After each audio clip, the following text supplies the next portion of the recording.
आज ही Doubtnut app download करें। Doubtnut पर होगा अब आपके सभी मैथ्स, केमिस्ट्री, फिजिक्स और बायोलॉजी डाउट्स का सफाया। बस अपने क्वेश्चन की फोटो खींचो, उसे क्रॉप करो और तुरंत वीडियो सोल्यूशन पाओ। Download now. हेलो फ्रेंड, हमारे सामने एक पैराबोला क्वेश्चन है जो हमसे कह रहा है find the coordinate of the focus and vertices, find the equation of the directrix and the axis and length of latus rectum of the given parabolas. तीन पैराबोला की इक्वेशन दी हुई है। पहली है x square is equal to 16y, दूसरी है x square is equal to 10y और third 3x square is equal to 8y। तो हम पहले इन तीनों पैराबोलास की इक्वेशन को एक बार लिख लेते हैं।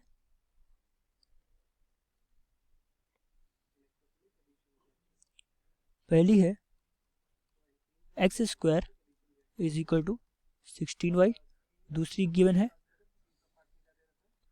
X square is equal to 10y and the third equation is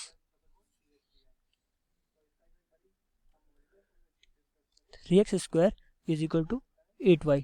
तो हमारे सामने तीन इक्वेशन दी हुई हैं। हम तीनों इक्वेशन देख के समझ पा रहे हैं कि इसमें x का टर्म स्क्वायर में है और y का कोफिशिएंट पॉजिटिव है। क्योंकि इसमें x का टर्म स्क्वायर में है और y का कोफिशिएंट पॉजिटिव है, इसलिए ये एक जनरल इक्वेशन जो होती है x square is equal to 4ay इस फैमिली के हैं। ये तीनों क्वेश्चन एक single family x square is equal to 4ay के हैं। हम इस फैमिली के बारे में डिस्कशन कर लेते हैं। कार्टेशियन प्लेन पे इस फैमिली को ड्रॉ कर लेते हैं।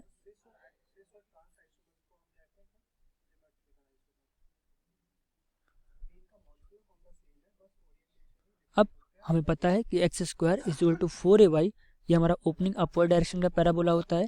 तो हम ओपनिंग अपवर्ड डायरेक्शन का पैराबोला यहाँ पे ड्रॉ कर देते हैं।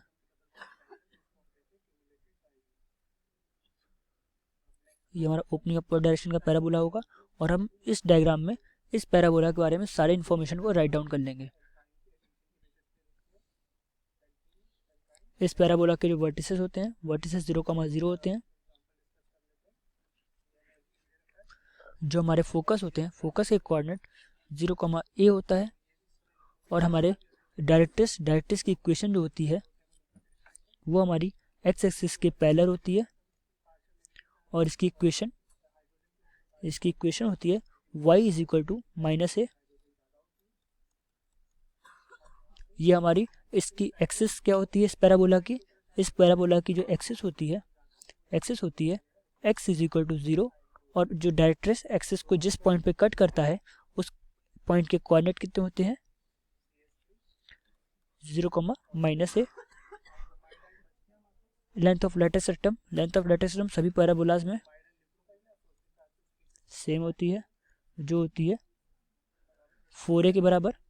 तो इस तरह से हमने सारी बेसिक इन्फॉर्मेशन अपने parabola x square is equal to 4ay के लिए राइट डाउन कर ली है।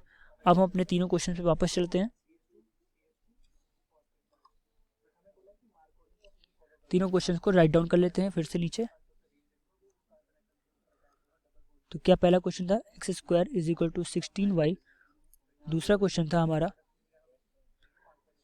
X square is equal to 10y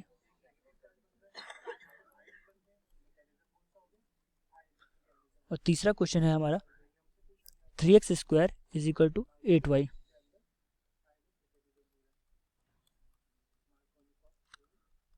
ये हमारे तीन क्वेश्चन थे। अब हम इन तीनों क्वेश्चंस में को कंपेयर कर लेंगे अपने स्टैंडर्ड इक्वेशन से। स्टैंडर्ड इक्वेशन क्या थी हमारी?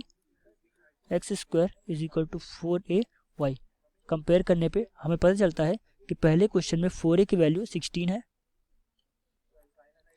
4a is equal to 16, so a is equal to 16/4, that will be 4। दूसरे क्वेश्चन में 4a की वैल्यू हमारी कितनी है? दूसरे क्वेश्चन के लिए 4a की वैल्यू हमारी 10 होगी। a की वैल्यू कितनी होगी? 10/4, दैट विल बी 5/2। तीसरे क्वेश्चन में 4a की वैल्यू, तीसरे क्वेश्चन को पहले हम थोड़ा और सिंप्लीफाई करके एक्स स्क्वायर की जो वैल्यू है उसको कोफिशिएंट को 1 कर देते हैं। तो x square is equal to 8/3y हो जाएगा। आप यहाँ से 4a की वैल्यू लिखेंगे तो 4a की वैल्यू हमें कितनी आ जाएगी? 8/3 और यहाँ से a की वैल्यू कितनी आ जाएगी? 8/3 इंटू 4। थोड़ा और सॉल्व करेंगे, a की वैल्यू हमारी कितनी आ जाएगी? a की वैल्यू आ जाएगी 2/3। इस तरह से हम फोकस की बात करते हैं। अब तो फोकस कितना होगा? फोकस के coordinate focus coordinate, focus coordinate होंगे 0। फोकस कोऑर्डिनेट हमने पर फैमिली में कितने लिखे थे? फोकस के कोऑर्डिनेट क्या होते हैं? 0, तो यहाँ पे फोकस के कोऑर्डिनेट तीनों ही क्वेश्चंस के फोकस के कोऑर्डिनेट कितने होंगे? पहले क्वेश्चन के लिए फोकस होगा, focus for the first question, इसकी वैल्यू हो जाएगी 0,4। दूसरे क्वेश्चन में फोकस क्या होगा? Focus for the second question 0,5/2 and focus for the third question will B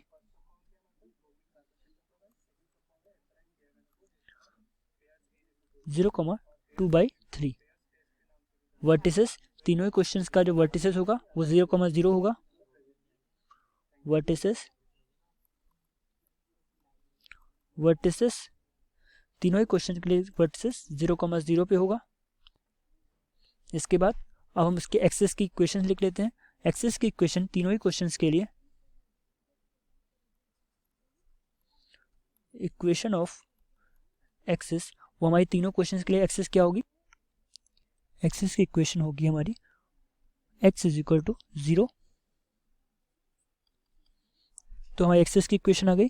अब इक्वेशन ऑफ डायरेक्टर्स की बात करते हैं। Equation of directrix, equation of directrix जो हमारी होती है वो हमारी y is equal to -a, y is equal to -a for all the 3 questions. तो इसके लिए हम आगे इसको सॉल्व कर देते हैं। पहले क्वेश्चन के लिए इक्वेशन ऑफ डायरेक्टर्स जो हमारी होगी, equation of directors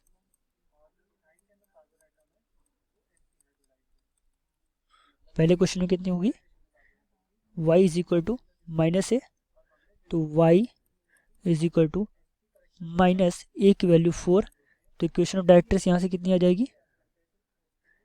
y plus 4 is equal to 0। ये हमारी पहले क्वेश्चन की डायरेक्टर्स आ गई है। इसी तरह दूसरे क्वेश्चन के लिए डायरेक्टर्स निकालेंगे। तो equation of directrix for the second question, equation of directors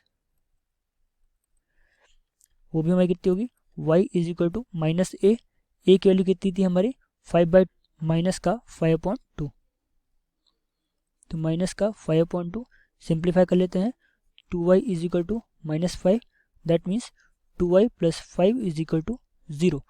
इसके बाद हम तीसरे क्वेश्चन की बात करेंगे। तीसरे क्वेश्चन में इक्वेशन ऑफ डायरेक्टर्स कितनी रहेगी? y is equal to -a तीसरे क्वेश्चन के लिए कितना था हमारा? 2/3, तो माइनस का 2/3, तो इसको सिंप्लीफाई करेंगे तो 3y is equal to -2 means 3y plus 2 is equal to 0। हमें तीनों क्वेश्चन की डायरेक्टर्स की इक्वेशन आ गई। और लेंथ ऑफ लेटेस्ट एटम की बात करेंगे। लेंथ ऑफ लेटेस्ट एटम जो हमारी बराबर होती है 4a के। For the first question it will be length of latus atom बराबर हो गई 4a के। a की वैल्यू कितनी थी इसमें हमारी? 4 is equal to 16 unit first question के लिए। सेकंड क्वेश्चन के लिए length of latus rectum, length of latus rectum for the second question will be 4a, तो 4a की वैल्यू कितनी थी? 5/2। तो यहाँ से लेटेस्ट एटम की लेंथ कितनी आ जाएगी? लेटेस्ट एटम आ जाएगा हमारा कितना? 5 × 10, 10 unit. For the third question length of latus atom कितना आ जाएगा? Length of latus rectum for the third question will B length of latus atom 4a, a की वैल्यू कितनी थी? 2/3, दैट विल बी 8/3 यूनिट।